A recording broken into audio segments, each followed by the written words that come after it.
writer. Yes. Yeah. What role is climate change playing in the curriculum at the journalism school?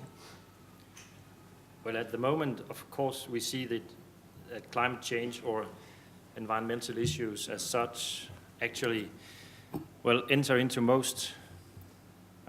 almost every corner of our courses, our workshops. I mean, you can't really avoid them, and I think that's very significant to also to see how climate change and climate issues will enter into every part of politics and also what we reflect in the media. I mean, you can't take it can't take it away from even travel or leisure or culture, arts, sports maybe. You will see that it's there and indeed in politics and in defense and security indeed. So is that actively encouraged by to the students, or does that come out of the students themselves? Do they see that the world is changing in a way? Of course, it's somewhat encouraged to the students also because we actually run some courses specifically aimed at covering environmental issues and climate change. And I'm lucky to be the content coordinator of one of our biggest efforts in this field, a European-Australian collaboration on covering environmental issues. Is that the Global Environmental Journalism Initiative? Yeah, Tell us about that a bit. Yeah. What do you do? Well, what do? We exchange curriculum, we exchange training material, we exchange trainers, we exchange students. So actually saying, while exchanging teachers and students, we also do travel a lot and do emit a lot of carbon dioxide. Funded by ourselves and by European Union and Australian government, thanks to our sponsors. Yeah. But that's what it is about, and cooperating across borders, which is very new to media and to journalism to do so on a larger scale. I think we'll come back to that. Which we of course are doing here with Think About It as well. What we're going to do in the next half hour, 45 minutes, if Ruth allows us to do so. We have basically about 15 cases or examples of news stories or ways that stories are being covered lined up. We'll try to run through them quickly, and I think from each individual case you can pick up a few points that may be of use to you as a blogger, as a journalist, or as a commentator. And we hope to provide a little bit of inspiration as to what you can do. So first we have some examples presented by Tasha, and I hope internet works. It does. And one of the sites that is coming up is about tipping points in climate change. And there it is. Tasha, you chose this as one of your examples for the cases. Can you tell us the story behind what we're seeing here? I basically went through our news service and picked out some of our top climate stories. And these are topics you may end up covering. Our news service is a bit blog-like, so you may find inspiration there just in the format. But all of these stories, or most of them, we find through journal reports or reports coming out of NGOs. This report happened to be from the Proceedings of the National Academies of Science, where they brought together dozens of experts who then came up with these 5 tipping points for climate change.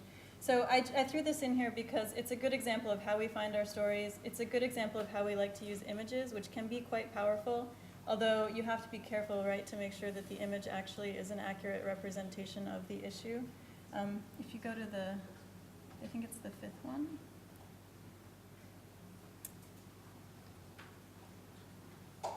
This image. This one? Yeah, you see these images a lot, right?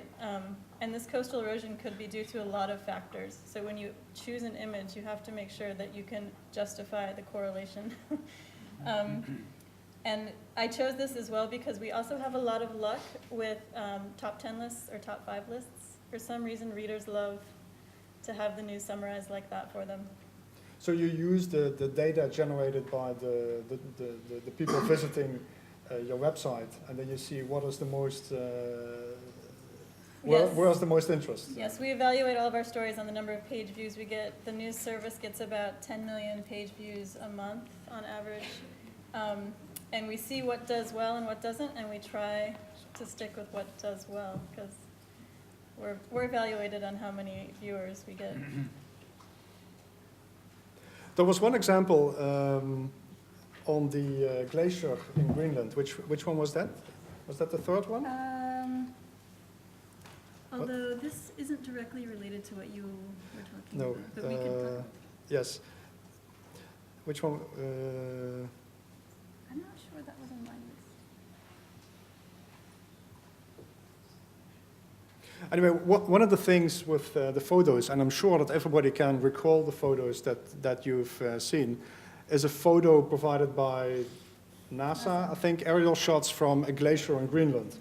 And it's a shot of a glacier in a big chunk of the glacier breaking off in the Petermann Glacier in Greenland.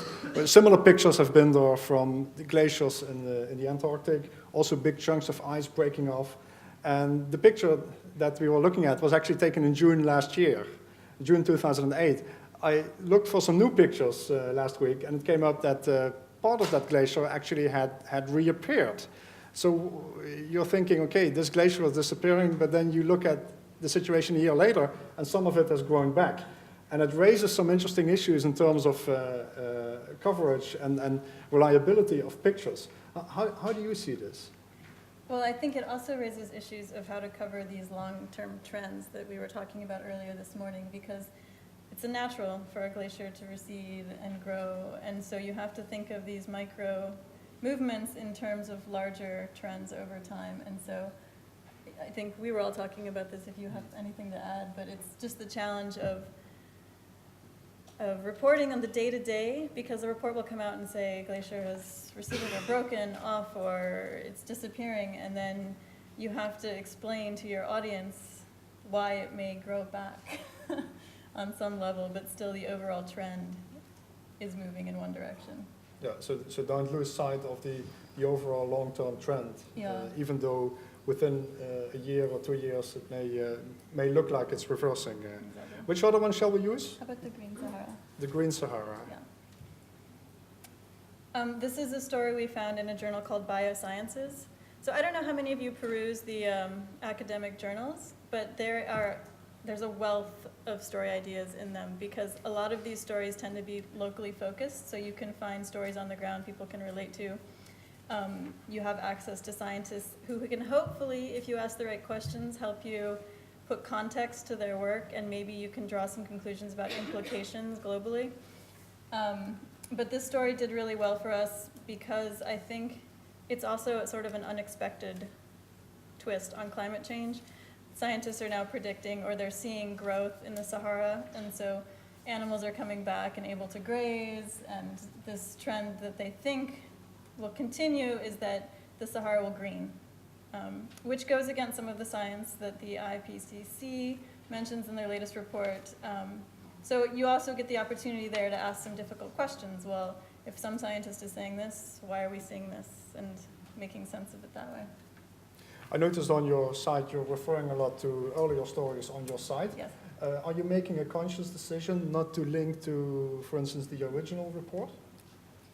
Oh, you mean the actual Yes. biosciences Yes. report? I think we do at the end of the story. At the bottom.